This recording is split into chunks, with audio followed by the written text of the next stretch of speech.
We crossed the line on the 43rd day of the Exodus, and I did not tell the crew until we were already inside.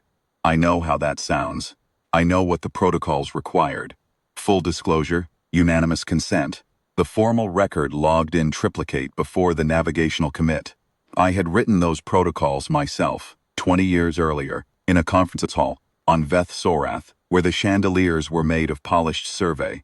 Glass and the refreshments were excellent, and nobody in the room believed they would ever need the rules they were writing. I know the protocols.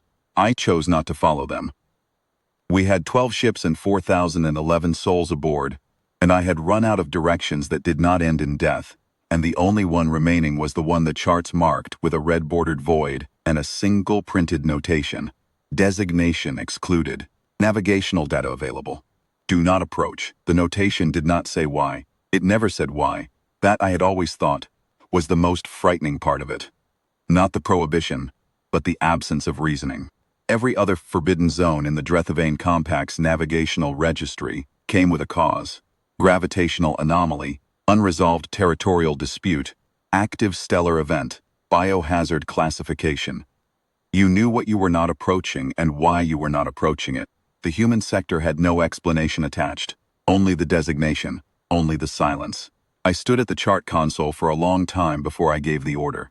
My navigator, a young Vethrani named Azel, had not said anything when she laid the projection in front of me. She had looked at the destination, then at me, then back at the destination, and then she had sat, very still, with her hands folded in her lap, and waited for me to say something that would make it not mean what it meant. I was grateful for her in that moment. Azel had been 19 when we left Veth Sorath. She had been 19 when the compact collapsed, and the resource fleets from Drethkaval came, and the cities burned. She had been 19 through all of it, learning that the galaxy did not owe anyone a future. She was 22 now. She had aged in the way people age when they do not sleep and do not eat properly, and spend 3 years watching everything they knew become a past tense. She looked at the projection and she waited, and I loved her for not asking me to explain myself. I said, "Set the course." She set the course. I told the rest of the crew at the next watch rotation, after we were committed. I stood in the central corridor of the Vethrani research vessel Drath Sovar, and I looked at the faces of 81 people who had trusted me across 3 years of running, and I told them what I had done. I told them where we were going. I told them I had not asked their consent first because I had been afraid they would say no, and that if they had said no, there was nowhere else to go that would not kill us within the season. And so I had made the choice that I believed gave the most of us the best chance of still being alive in a year. I told them they had the right to be angry. Several of them were. One man, an engineer named Vethel, who had lost his entire family line in the collapse of the Sorath Drev colony, stood up and asked me what exactly I thought would happen when the humans noticed us inside their designation. I told him I did not know. He sat back down. Nobody asked me to reverse course. That was the Vethrani in the end. We had spent 600 years being the Compact's record keepers, its archivists, its diplomatic corps, the people who organized the information that held 17 species in something resembling order. We were not warriors. We had never been warriors.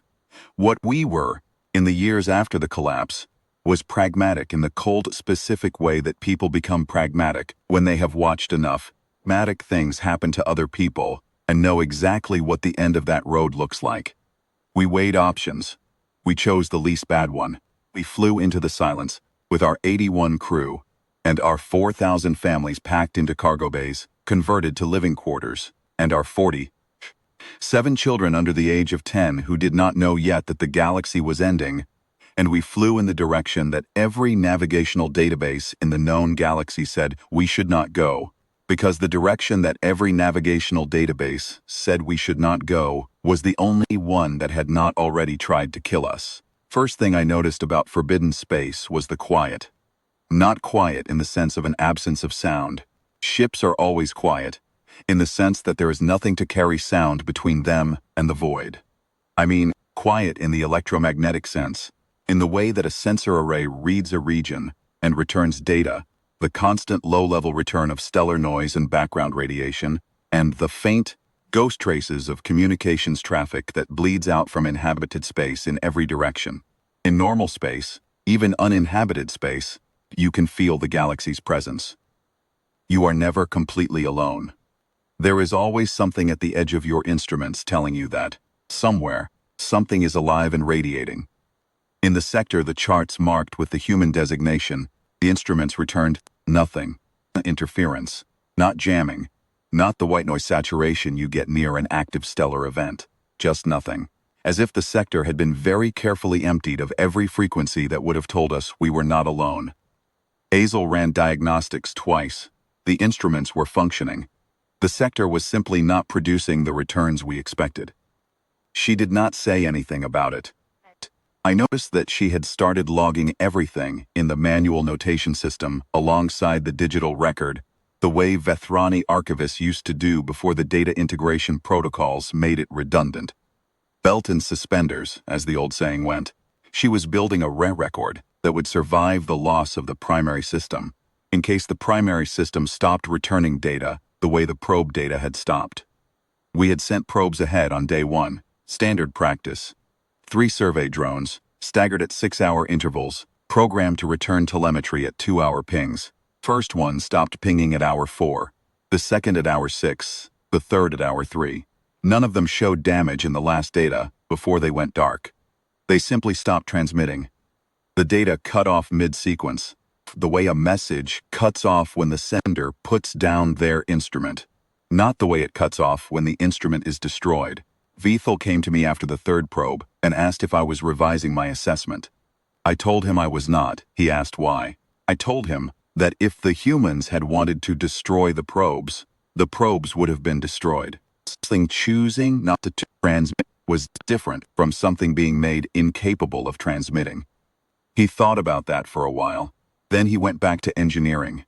On day 3 we found the wreckage. It was not close to the boundary. We had come nearly 8 light years inside the designation before the long-range arrays picked up the first returns, and when they came back, I stood at the display console for a long time before I let myself understand what I was looking at. Ships, alien ships, hundreds of them, distributed across a region of space, roughly 4 light years across, drifting in the slow spiral that objects take when they are caught in the weak, gravitational pull of nothing in particular, and left to drift for a very long time. The hulls were intact. That was the first thing that struck me. Hulls intact, no explosive decompression, no obvious weapons damage, no breach signatures. They had not been shot. They had not been rammed. They had simply stopped, the way our probes had stopped, and they had been drifting ever since. I asked Acel to run configurations and analysis on the nearest cluster. She ran it.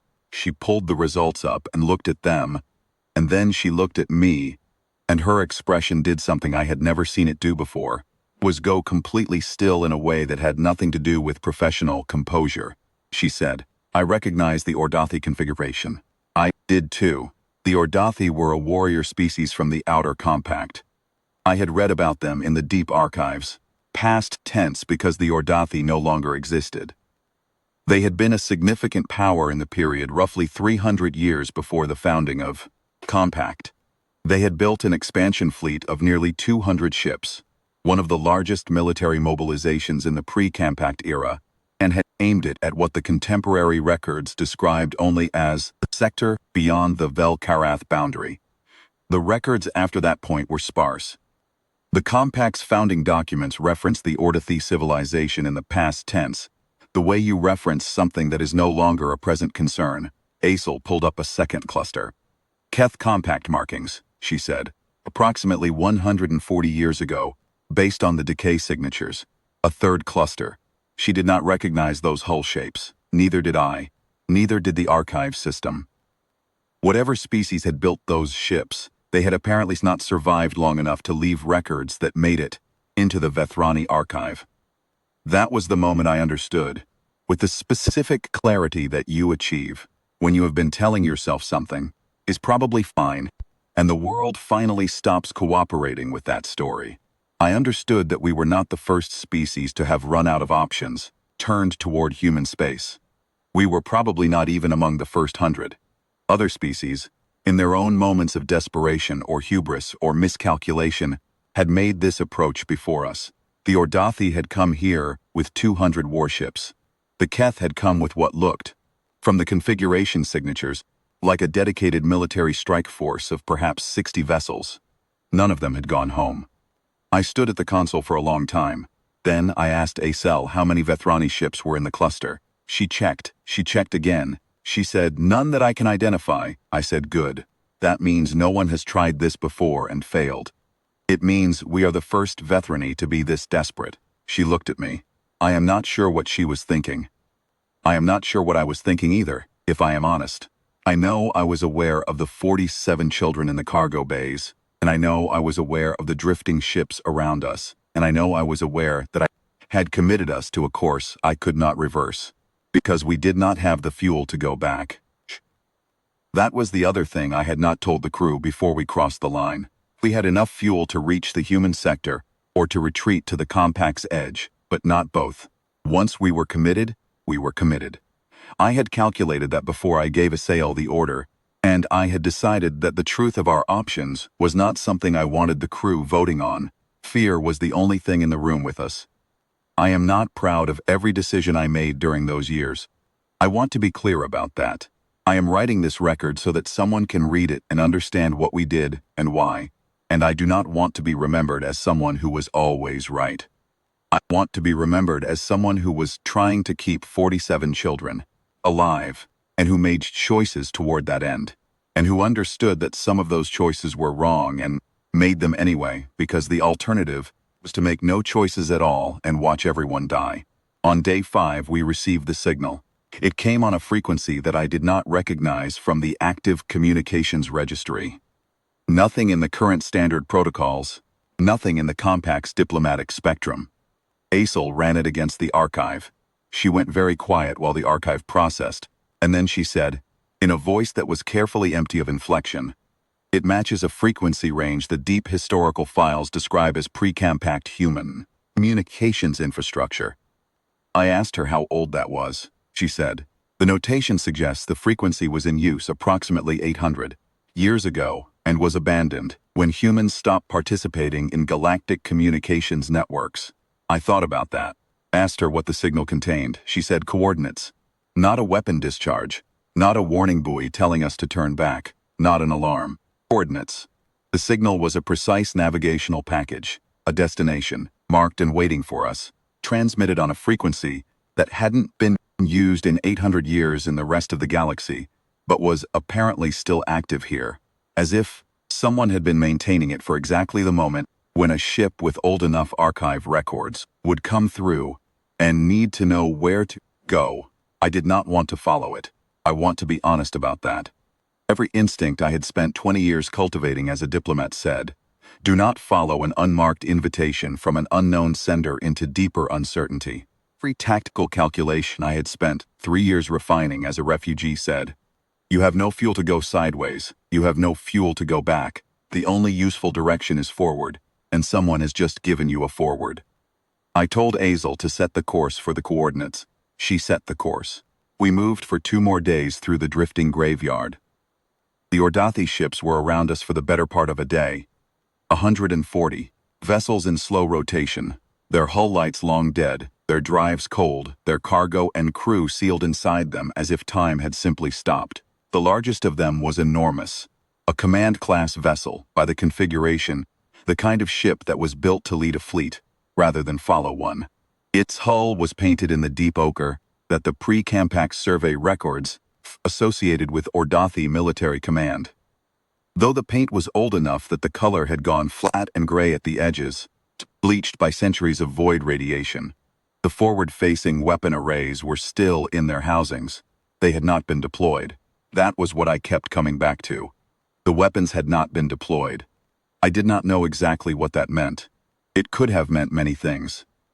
It could have meant that the engagement happened so quickly that no one had time to give the order. It could have meant that the Ordathi, in whatever final moments they had experienced, had understood that the weapons were not going to help and had not bothered.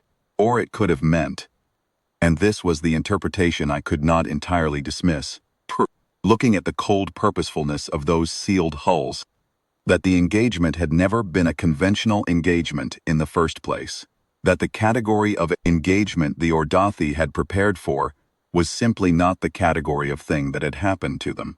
I did not send anyone aboard. I thought about it. Vithal pointed out that the ships might contain useful supplies, or information, or both, and he was right on the technical merits. I told him no. He asked why.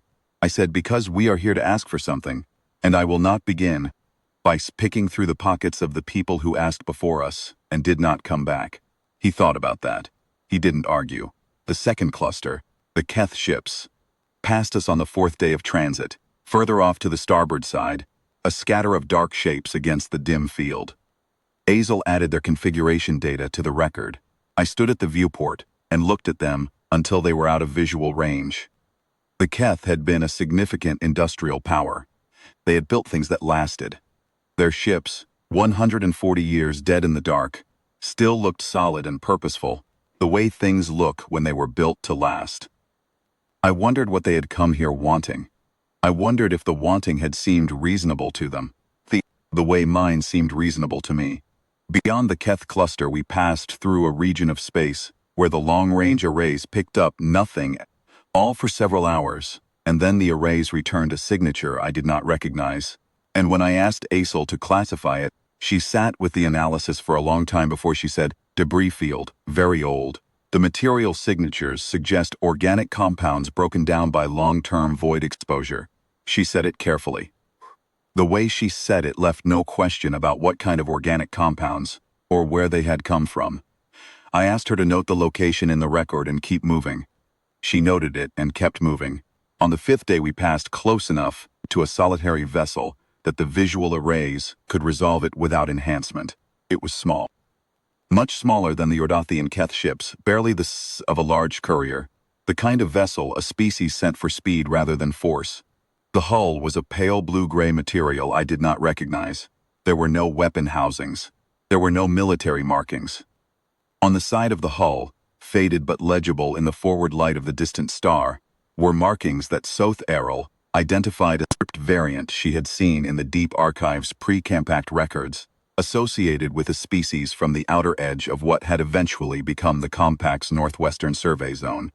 A species, she said, that the historical record classified as extinct, roughly 500 years ago, without additional detail.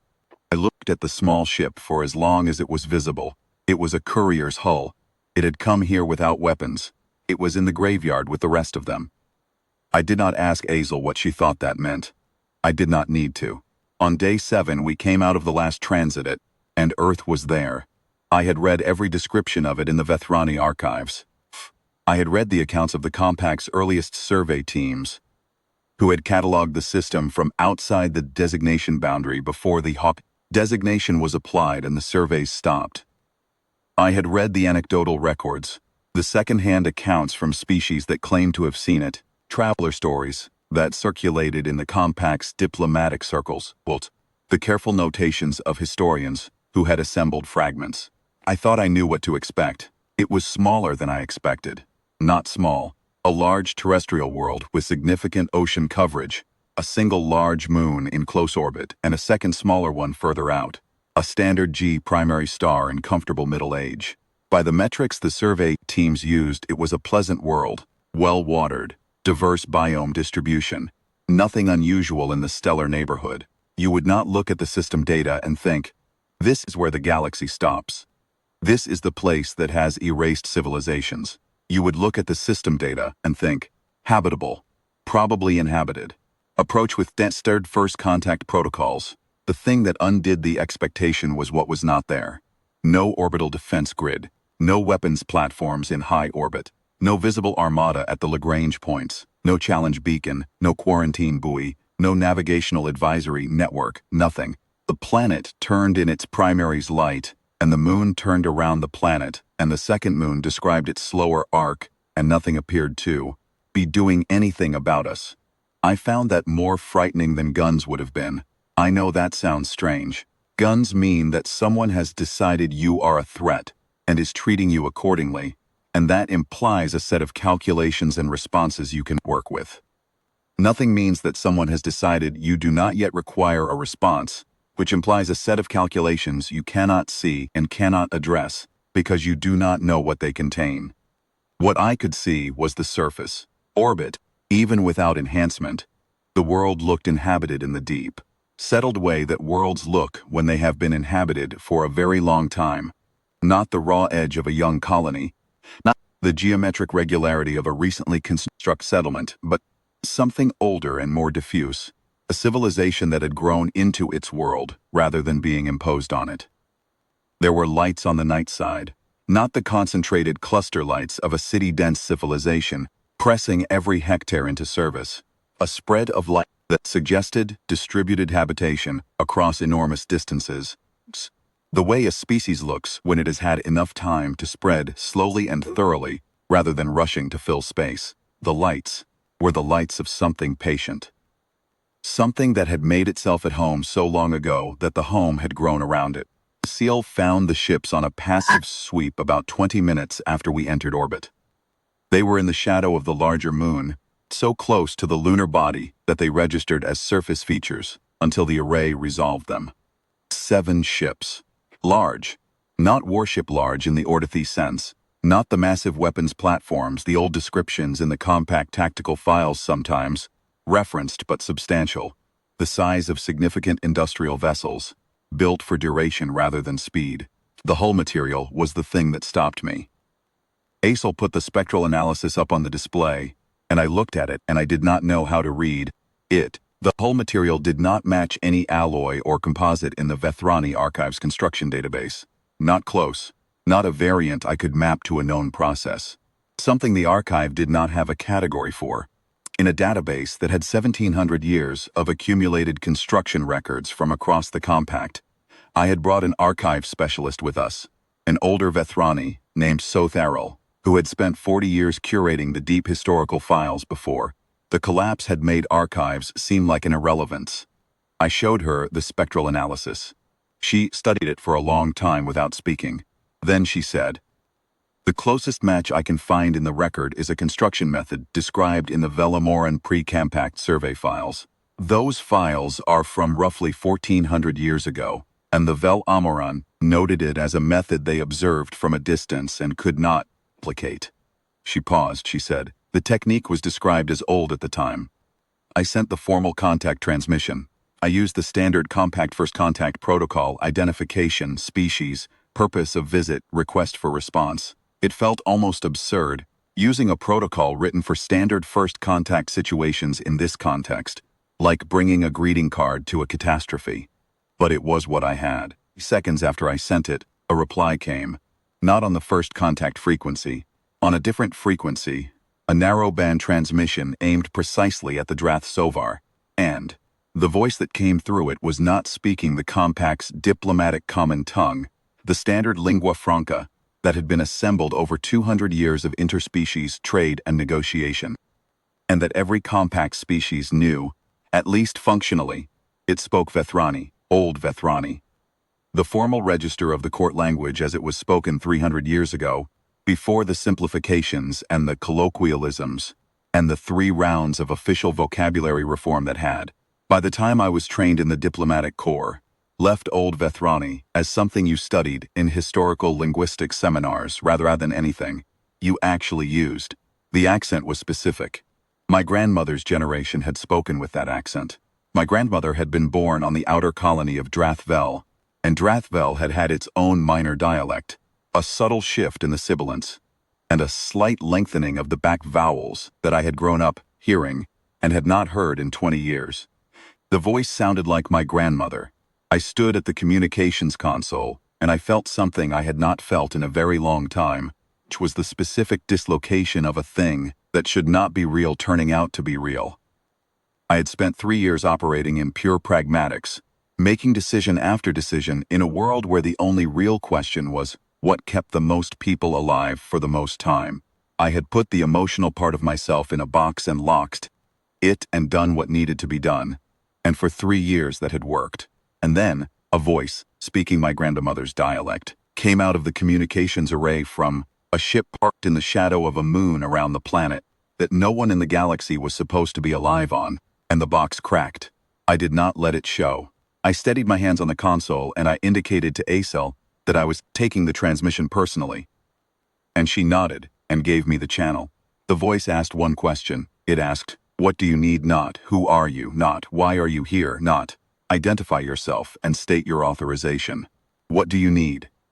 As if the first point of interest, the foundational question, the thing that mattered before anything else could be established, was what we had come here lacking. I told it the truth. I said, "We are the last fleet of the Vithrani. We are 4,011 people, and we have 12 ships, and we have been in transit for 43 days, and we have no home to return to. The Drethavain Compact has collapsed. The species we were in service to have scattered or died. We have children who have never seen a sky that wasn't inside a ship. We have no resources to begin a new settlement, and no protected space to settle.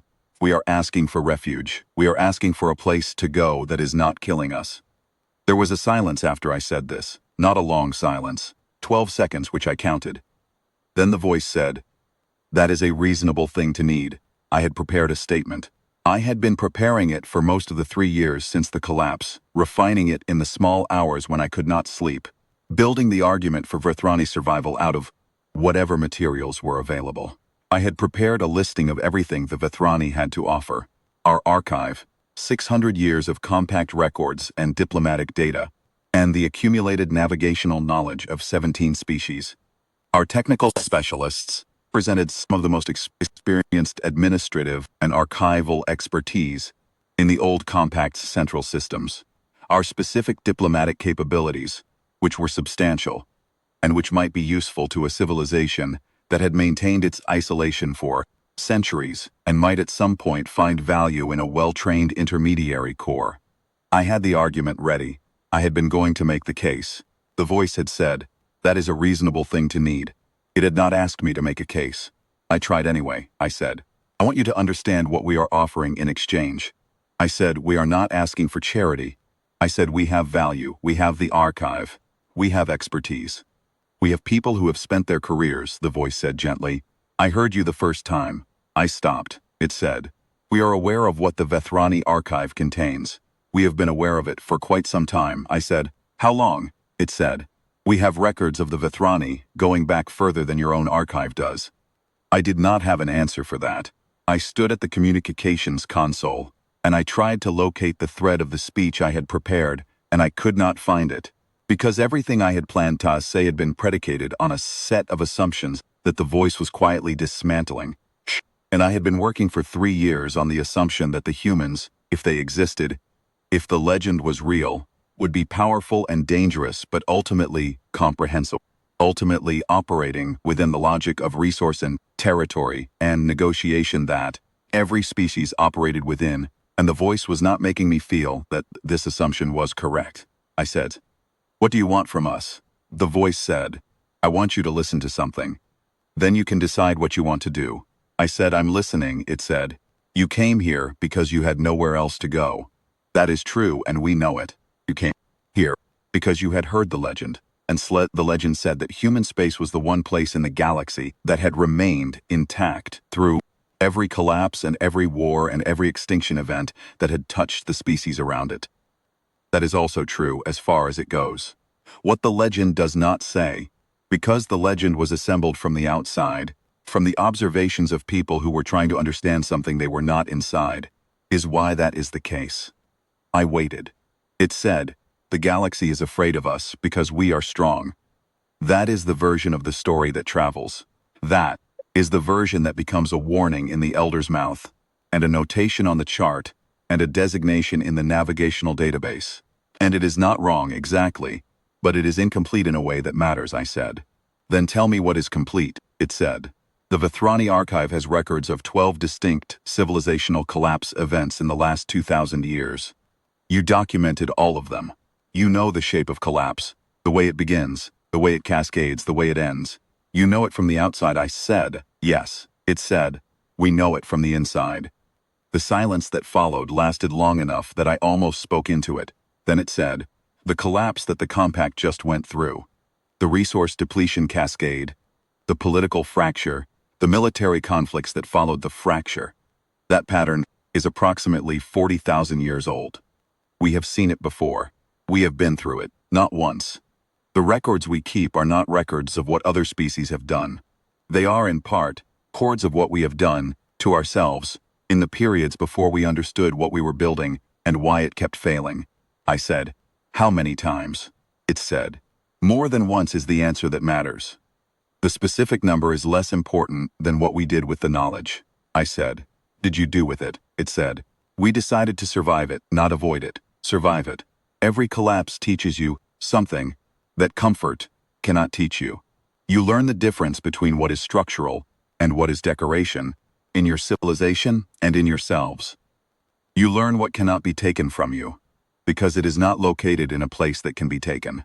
You learn what a society is actually made of when the things that were holding it together from the outside are gone, and you find out which of the inside things were real," I said. "And you survived each time." It said, "We survived each time and came out the other end knowing more. The third time was the hardest. We nearly didn't. There is a record of it that we keep specifically so that we remember what the edge of that looks." I said, "Why? Why do you keep a record of nearly not surviving?" It said, "Because the edge is where the useful knowledge is. Comfort teaches you what you enjoy. The edge teaches you what you are. The civilizations that build themselves only in good conditions tend to have no idea what holds them together until the conditions change, and by then it is too late to find out.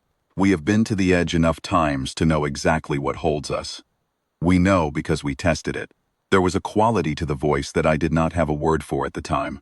Not pride, not cold recitation, something closer to the tone of a person who has been through a very difficult thing long enough ago that it is now simply the shape of who they are. No longer raw, but not forgotten either. The tone of a senior archivist discussing a section of the record that cost a great deal to assemble, I said. "And the species that attacked you. The ones who came with weapons. Did they know that about you? Did they know what they were walking into?" It said, "The ones who came with weapons came because the legend told them. The legend was incomplete. They came to test it. They were right that the legend was incomplete. They were not right about what the complete version contained," I said. "And the lesson the galaxy took from what happened to them." It said, "The lesson the galaxy took was, do not attack the humans. That is not wrong. It is simply not the whole lesson. The whole lesson is, do not attack anything without understanding what you are attacking, because the things that have survived everything tend to have survived for reasons that are not obvious from the outside." I had been standing at the console for a long time. I became aware distantly. Cell and Sotheril and Vethel and the others who were on the command deck were very quiet behind me, listening. I did not look at them. I said, "Species in the wreckage, the Ordothi, the Keth." The others I could not identify. "What happened to them?" The voice said. "They came here with weapons. Most of them. Not all. Some came the way you came, with desperation rather than aggression. For those who came with weapons, the outcome was what the records in your archive describe.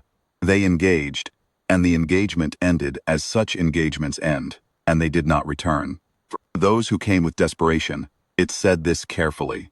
The conversations went differently." I said, "What happened to the species that came with desperation?" It said, "Several of them are still out here, further in past the moon. If you had come in a wider arc, you might have seen the lights." I said nothing. It said, "We are not, despite the legend, in the business of extinction. The legend grew from the cases that returned to the galaxy as warnings, which were the cases that involved weapons. The cases that did not involve weapons did not return to the galaxy as warnings, because there was no catastrophe to describe. There was only settlement. There was only, in some cases, the quiet disappearance of a species from the Galactic Register, which the Register interpreted as extinction, but which was in fact something else." I said. "Absorption," it said. "Integration, we prefer. Though the distinction is somewhat academic from the outside." I said, "Are you offering us that?" It said, "I'm telling you it exists. You do with the information is your decision, not mine," I said. "And if we don't want that, if we want to rebuild as Vethrani, if we want to keep the archive and the language and the diplomatic tradition and the specific Drathvel dialect that my grandmother spoke, and the way Vethrani children are taught to count in sets of 7, because the original Vethrani counting system was base 7, before the compact standardized, base 12. And we want all of that to continue to exist as itself, rather than as a component of something else. If that is what we want, is there a version of this conversation that ends with the Vethrani being the Vethrani somewhere in this sector? There was a pause. Then the voice said, yes. It said, there is a system at the far edge of this sector, unremarkable. One habitable world, small, cold at the higher latitudes, but workable. Adequate water, adequate mineral distribution for a settlement of your size. We have been aware of it for some time and have not done anything with it, because it requires more maintenance than it is worth to us. It would not require more maintenance than it is worth to 4,000 people who need somewhere to be, I said. And in exchange, it said. In exchange, we ask one thing. I said, what? It said, go back. After you have settled, after your children have grown up under a real sky, after you have rebuilt enough to be stable, go back to the galaxy you came from and tell them what you found here. Not the legend, not the warning, the actual account. What we told you and what you understood from it. We have found over a very long time that the species who are afraid of us are afraid, in ways that prevent them from learning the things that would actually help them. They build the legend into a wall. They stop asking questions. And the questions they are not asking, the ones about why collapse happens and what survives it, and what it costs and what it builds, those are the questions that would help them more than anything we could give them. I said, you want us to be your ambassadors, it said. We want you to be your own. You are archivists. You document. You preserve. You built 600 years of compact records, and you built them honestly, which is rarer than it should be. We are not asking you to carry our message. We are asking you to carry your own account, accurately, so that the species who are left out there have something true to work with. I said, they will not believe us. They will think we are agents of the humans. They will think we are a legend ourselves. It said, yes, some of them will be in the position you were in when you crossed the line, out of options, out of directions, looking at the chart and looking at the designation, and trying to decide if the thing they had been taught to fear was worth fearing in the specific way they had been taught to fear it. And for those, an honest account is worth more than the legend. An honest account says, we went, we came back, here is what actually happened. I stood at the console. I said, why do you care whether they have accurate information? You have survived everything the galaxy has ever done to you. What does it cost you if the remaining species collapse into the same patterns? The voice was quiet for a moment, then it said, it costs us nothing in the sense you mean. We will still be here. We have been through enough endings to know that we will still be here. What it costs us is harder to name. We have been watching the galaxy organize itself around a version of us that is not accurate. A legend, a warning, a designation on a chart for a very long time. And that version of us has been in some ways useful. It has kept the encounters that end badly to a minimum. But it has also kept the encounters that could end well from starting. The species that come here in desperation, the way you came, they find something they were not expecting, and they rebuild, and they go quiet, and the legend is all that remains of the interaction. We have been, without entirely meaning to, a place that things disappear into, it said. Would like to be, instead, a place that things come from. I did not say anything for a long time. Then I said, I need to speak with my crew, it said. Of course. I turned from the console and I looked at the people on the command deck, and I saw that Aisel had been crying silently for some time, the tears tracking down her face in the gray light of the ship, and that Soth Errol had both hands flat on the display surface in front of her and was staring at nothing, and that Vethel was sitting in his chair, with his arms crossed, and his expression the expression of a man who has been presented with a calculation he does not like but cannot argue with. I looked at all of them. I said, you heard. They had heard, I said. Then you know what the question is. What followed was not a formal diplomatic consultation. We did not have the structures for that anymore. The structures had collapsed along with everything else. What we had was 12 ships of exhausted, grieving, pragmatic people who had been running for 3 years and had arrived at a place that was not what they expected and had been offered a future in exchange for honesty. Vethel said, "It sounds like a negotiation that is already decided," I said. "Most of the best ones are." He looked at me. He was not smiling, but the expression on his face was not the expression of a man who was going to argue. Sotherl said, "The archive. Whatever we do, the archive must be maintained as Vethrani. Not absorbed, not integrated, not accessioned into someone else's record system. Our archive," I said. "That was the first condition I plan to name." She says, "Then name it." I went back to the console. I said, "We have terms," the voice said. "I expected you would." I said, "The archive remains Vethrani.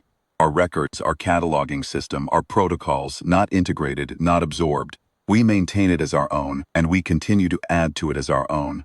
Whatever settlement you give us, the archive is ours, legally and practically, and in every sense that matters." The voice said, "Agreed." I said, "The language continues. Formal Vethrani, including the regional dialects. The children will be taught it. It will be documented and preserved as a living language, not a historical artifact." The voice said, "Agreed." I said, "The diplomatic tradition continues. We train new diplomats. The protocols I spent 20 years building may be in ruins along with the compact that housed them. But the practice, the discipline, the specific Vethrani approach to mediation and record, that continues," the voice said. "We would expect nothing less," I said, "and when we go back to the galaxy and carry the account, we carry it as Vethrani, not as your representatives, not as your evidence. Our account, our words, our record, endorsed by nobody but ourselves." The voice said, "That is precisely what we are asking for," I said. "Then we have an agreement."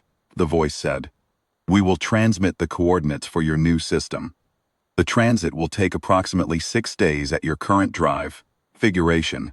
When you arrive, there will be some groundwork already done, basic infrastructure, the first pass resource survey. We did that 3 months ago when your fleet crossed into our compact field, and your trajectory became apparent." I said, "You have been watching us since before we crossed the line." It said, "We watched the approaches. We have been doing so for a long time," I said, "and you waited to see what we would do." It said, "We always wait. The ones who come here with weapons make the decision quickly. The ones who come in demonstrate take longer. You took 43 days. That was reasonable," I said. "Is there anything else?" It said, "One thing," I said.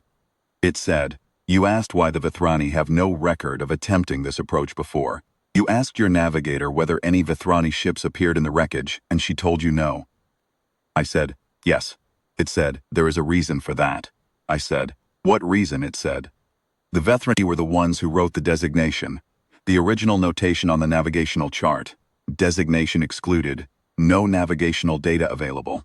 Do not approach. Was drafted by a Vethrani diplomatic committee approximately 630 years ago, at the request of the species that occupied this sector at the time. We asked them to mark the chart in a way that would discourage approach. They were thorough. They were also careful enough not to include a reason, because the reason they were given was one they did not think others would accept, and they were correct to omit it." I said, "What was the reason they were given?" The voice said that we were working on something, and would prefer not to be interrupted.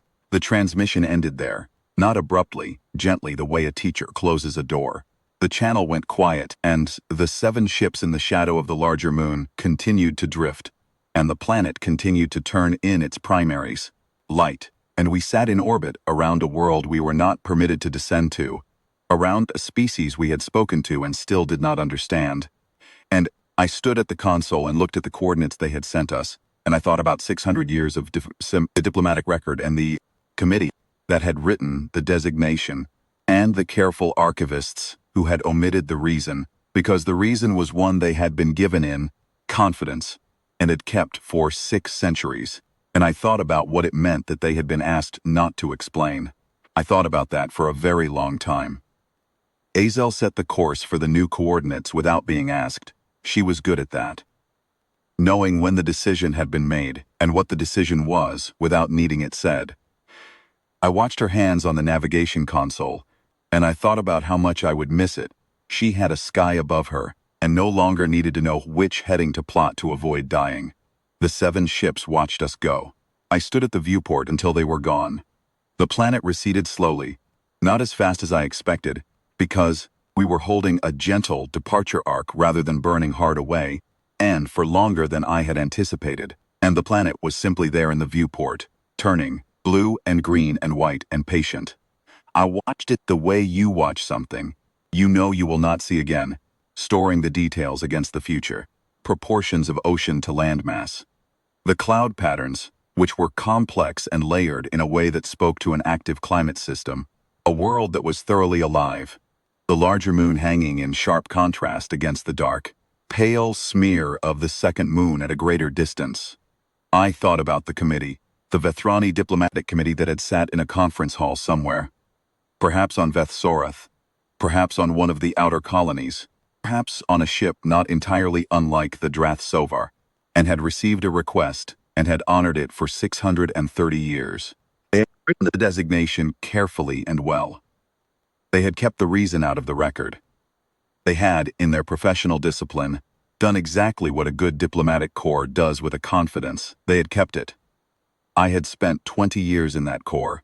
I had made my own promises, in my own time, and had kept the ones I could and broken some of them, and had tried, across all of it, to hold to the fundamental discipline of the work.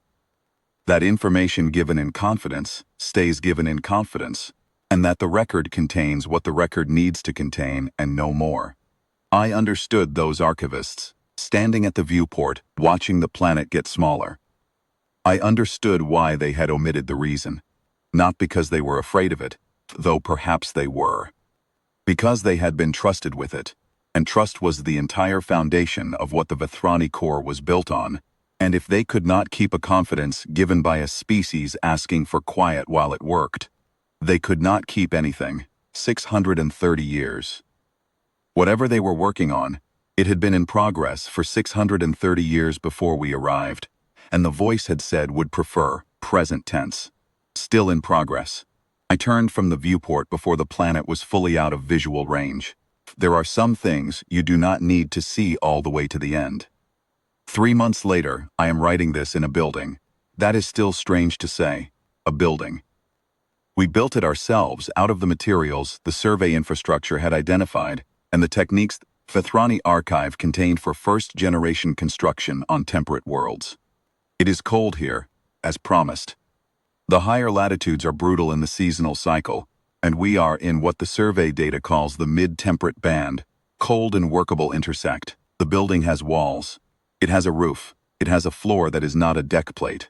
When I walk out the door, I can feel wind on my face and I can see a sky that has a weather in it, real weather, the kind that is indifferent to my preferences and plans, and comes from the actual atmosphere of an actual world.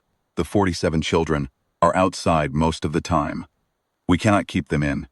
They have no prior model of what it means to live on a planet, having been born or very young when we left, and so they do not have the adults' careful, tired appreciation for a sky they have been without. They simply run in it. They argue about the names of the clouds. They find things on the ground and bring them to Soth Errol, who has started a collection of the world's surface biology in a corner of the archive building that is now also a museum of first specimens. The archive is intact. We are adding to it daily. Soth Errol has begun training 2 of the older children as assistant archivists. They approach with the seriousness of people who have been told that what they are learning matters. Vethel is building something. He has not told me what it is yet. It involves a large amount of repurposed drive component and what appears to be a foundation excavation, approximately 30 meters across, and when I asked him what he was building, he said, infrastructure. I took that as a good sign. I think about the conversation often. I think about the voice and the ships in the shadow of the moon and the drifting graveyard of vessels that had come here with weapons and had simply stopped.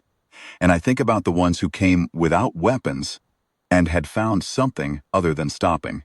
I think about what the voice said, about collapse and what it costs and what it builds.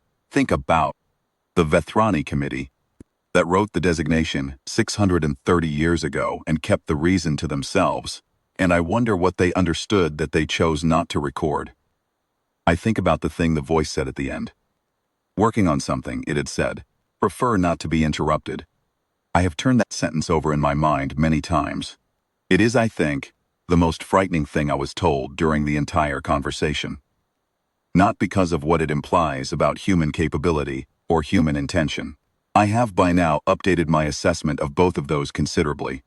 It is frightening because of the timeline it implies. 630 years of the same project, with a civilization's worth of patience behind it. And the voice said would prefer, present tense, as if the project was ongoing.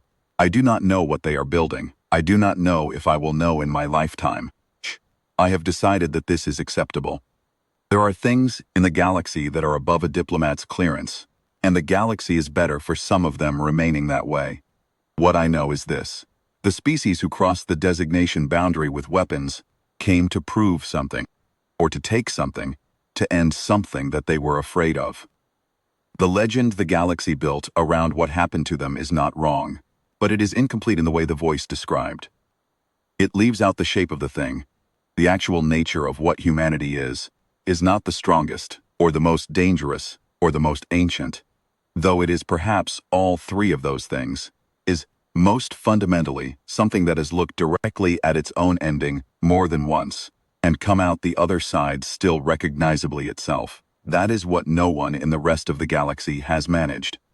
Not because they lacked the strength, because they lacked the practice, and they did not survive long enough to get it. The legend says, do not go there, stay away. The designation says, no data available. All of those things are true in their way.